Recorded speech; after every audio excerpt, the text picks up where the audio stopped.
and they called for our assistance, we couldn't help them that further because our grant ran out. So what we have done now, we have implemented some new funding to actually help our graduates with their development project. This semester, beginning next month, we would have, but you have to have gone through this program, graduated to qualify.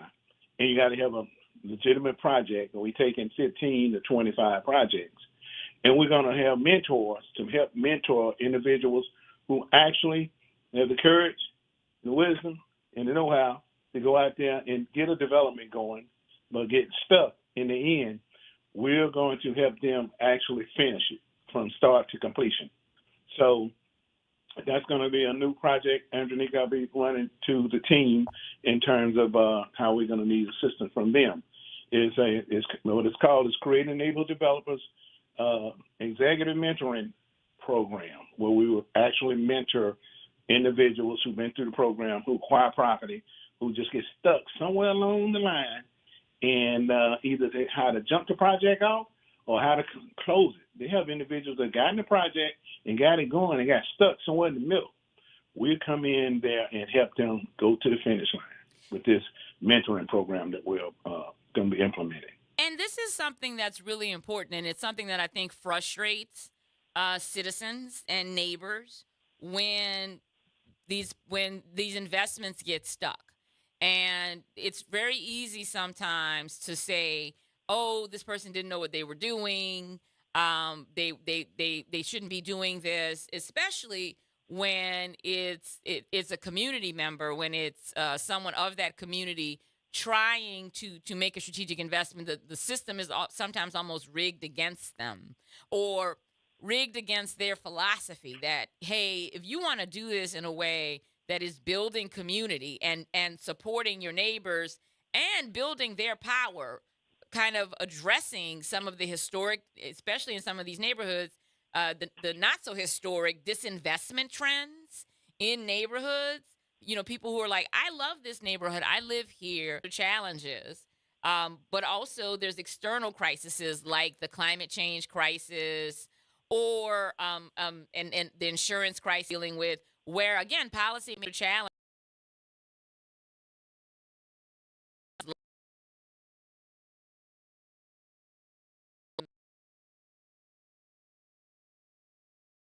makers should. I prefer not to work in would be the question. Okay. But yes, I worked in. Do I want to know what part of the state that is? I don't live there, right? No, Lake Charles. I'm sorry, no Shreveport. Okay, all right. So, no, well, I've worked in those areas, and they're both on the Texas borderline. And I worked in those areas. I prefer working in the northeastern all the way to the southeastern corridor, coming down to not Lake Charles, Lafayette. All right. So no, I've worked in those areas, and they're both on the Texas borderline. And I worked in those areas. I prefer working in the folks that get stuck. Well, we learned from some of our graduates, when they go and get the project, they're having to need a mentor. And so they should be focusing on what we learned. We learned that when we get them a mentor, that these individuals have to start becoming a strong entrepreneur. They have to be, end up with great success. So, what makes you think they're not that? Well, they are that if they are able to come through this 6-week program, go out there and get a project and get it going, and maybe got stuck. They're still successful. They still are good entrepreneurs. They just need to have somebody to mentor them, to work with them with their long-term commitment as an entrepreneur, and also focus on sustainable processes so they can have a successful mentoring in the end, that that they were listening and they actually did what the mentor told them to do. Because our mentors, from a conflict of interest standpoint, does not have any fiduciary nor any financial dealings with that person they're mentoring. Okay, what we learned from MIT, right? That's something that's very different, the way y'all are setting it up, because typically what people are encouraged to do often in these kinds of programs and things like that is to partner with a more experienced developer And typically what that means is that more experienced developer is only going to deign to mentor you if they're going to get something out of it. And meaning that they'll bring you along and you'll be the junior partner inside of a project, ostensibly gaining experience. That's the way it's typically done, but you all are setting it up so that it is truly more supportive Yes, yeah, and not so predatory. high code of ethics, and guiding principles, where the Hmm. mentor works as a team mentor to the mentee in terms of helping them with their project, and so these are qualified individuals that should want to pay it forward, pay it back, and forward for helping somebody else out, and they got to have proper code of ethics, and otherwise we won't let them get in the program, and they have to be everything got to be practical, and they got to work in a team environment. So what they do is they start building trust with the mentee. So the Hmm. person that's doing the mentor would start, get trust from the mentee start trusting him, and any concerns, everything's confidential, and Yeah. Well, because so we sometimes can reach our end goal, which is success.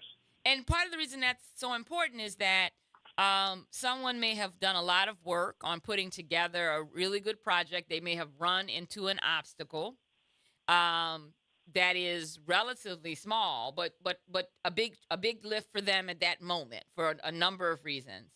And if you have them working with a mentor who's by definition going to be more experienced, that mentor could be like, "Huh, let me swoop right in here and snipe this project." Which would be a horrible lesson for them to learn, but still a lesson for them to Correct. learn. You all are you're setting it up so these folks can have trust, and then also I think that's also what sort of remains, things that mark these kind of programs as differently. We've seen, there's different kinds of programs. Tulane has a Masters of Real Estate Development program. UNO had a similar certificate program. And I think that there's a reason why these kinds of programs work when they're housed at universities, because you all are more invested in the graduate success, right? And That's correct. how you define success is going to be different than, while yes, you can talk about the dollars impact, the economic investment, which we always want to talk about, especially if these are developers of affordable housing, so people can understand that why that's so important. And we would argue that all housing is affordable housing unless you're building second homes or short-term rentals and investment property for people. All housing should be affordable to the person you're selling it to, because they're not going to keep it. So this commitment to the communities that these folks come from, commitment to their long-term success, is something that marks these kinds of programs as very different. That's why you guys are on your 13th iteration, and I don't see any end in sight. Um, but also, I think this is the important part, is that community, and this is why we were excited to bring you back on to talk more about the program, especially in the context of the 20th anniversary, because I can't imagine anyone who's listening to this show, and we're online on the internet. We're live on Facebook, we're on the internet, we're also inside of WBOK 12:30 a.m.'s broadcast area, and most of the folks who are listening and listen regularly are residents of the Metro New Orleans area. But we've got full and bring something to your community you're afraid of. You hear it's one of your neighbors. You hear it's a first time developer, and you get a little nervous because you're like, well, can they actually do this? But you're also hopeful.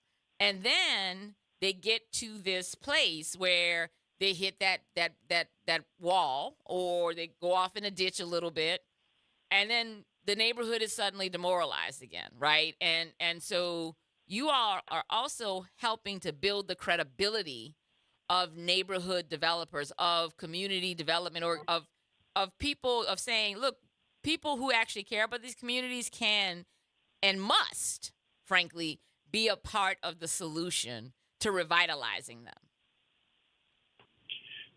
That is totally correct because of the fact that that exact scenario just happened last week up near HBCU, right in the mouth of it. My firm was demolishing two houses. And a little old lady come up to us and say, "Hey, well, what about that house down the street?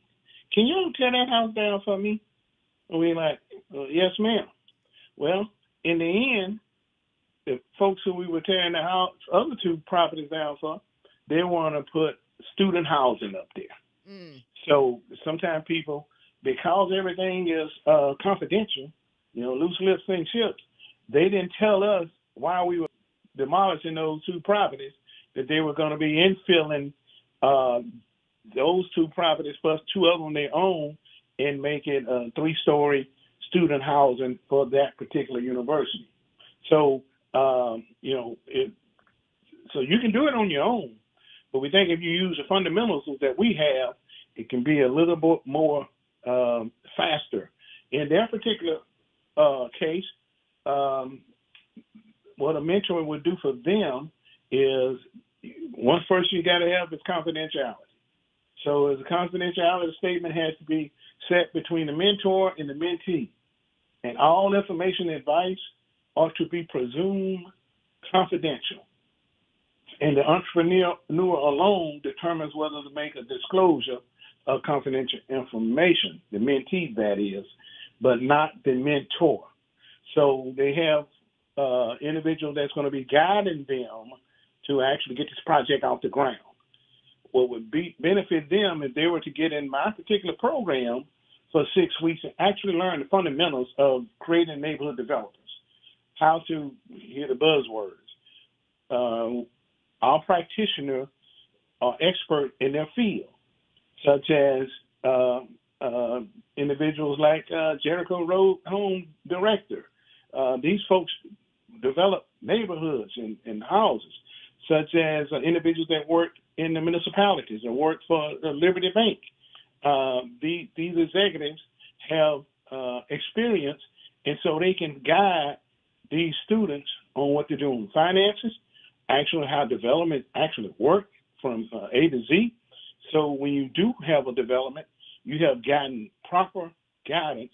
You actually get a certification in the end when you pass, and it makes you more formidable. And so, and then working with a mentor to guide you along the way only makes it successful. And what that does, you become a mentor and you pay it forward. And that's what we need in our neighborhoods, is to keep churning and churning and pay it forward. And it can't happen any better than the 20th anniversary of, Hurricane Katrina, helping our individuals move to the next level where we own the properties and we develop our neighborhood and we controlling the dollars. I think we're moving the needle there, Andronika. What do you think? So what do you think, Andronika? I think so. I think you're right. I think you're absolutely right. We're trying to move the needles. Although I must say, were the neighbors excited about the student housing coming in the neighborhood? Here's the issue. It's when you have neighborhoods, you don't have any development right now. So you have blighted properties. What blight does for you. You got environmental issues with old buildings. So you have crime because you have squatters in your properties, and they burn them down sometimes. So the neighbors welcomed a new development. Now, student housing, again, is in the mouth of the university, so they're living in the mouth of the university. Kind of go with the territory. Well, yeah, and listen, so, I'm not saying that there any challenges or objections will be reasonable, but that's one of the things that we have to get to, right? We have to get to the place where we're having the right conversations, and you have to have the leadership portion. So the right conversation about a project and a developer who would be deploying student housing in the middle of the neighborhood in the mouth of a university has to be a great leader. Right. That leader got to be able to make everybody happy in the neighborhood. Yep. Period. That means they got to be a good owner of the properties, and they're going to have to be a good neighbor, to the neighbors. Exactly. There's got to be accountability, and also, again, I'm not gonna. We don't like. I don't truck in those kinds of stereotypes. I just know people, right? We know the objections that people throw up, and how again you can't be a NIMBY, right? If we want universities to educate children, young people, building our professionals out, opportunities. Programs like this are run best, in my opinion, at universities. I just named three. And not that there aren't other ways for you to become a developer, but this is one of the best ways. And so our universities do provide, there are integral parts of our economic structure, or part of our community. And just because sometimes students can be bad neighbors, and again, I would also argue that the property owners are. This is the thing that we do, and we do it particularly to low to moderate income renters, public housing renters, and Section 8 renters in particular. There's the nasty stereotypes, and I think students are right after low wage workers and families, that households that don't make a lot of money and are renters. Students come right underneath them with from a NIMBY objection standpoint. And most of it's just rooted in ignorance. And it's also unwilling to hold accountable the university and or the landlords, right? It's a notion that, well, these landlords are going to be jackasses. We're going to use that word a lot. These landlords are going to be jackasses. There's nothing to be done about it because we can't hold a property owner accountable, which is just bonkers.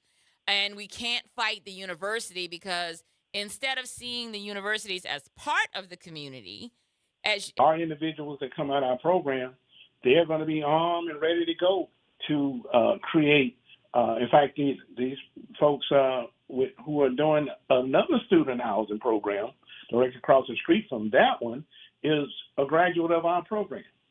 They heard that if you do business with, or you make your relationships with the local governments and the local municipalities, and that you will learn about, projects, funding for projects.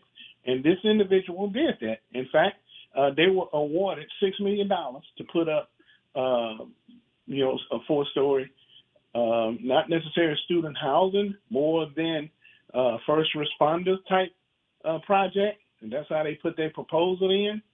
But it's still in the mouth of a university where they would have the first responders would have, nurses, police officers,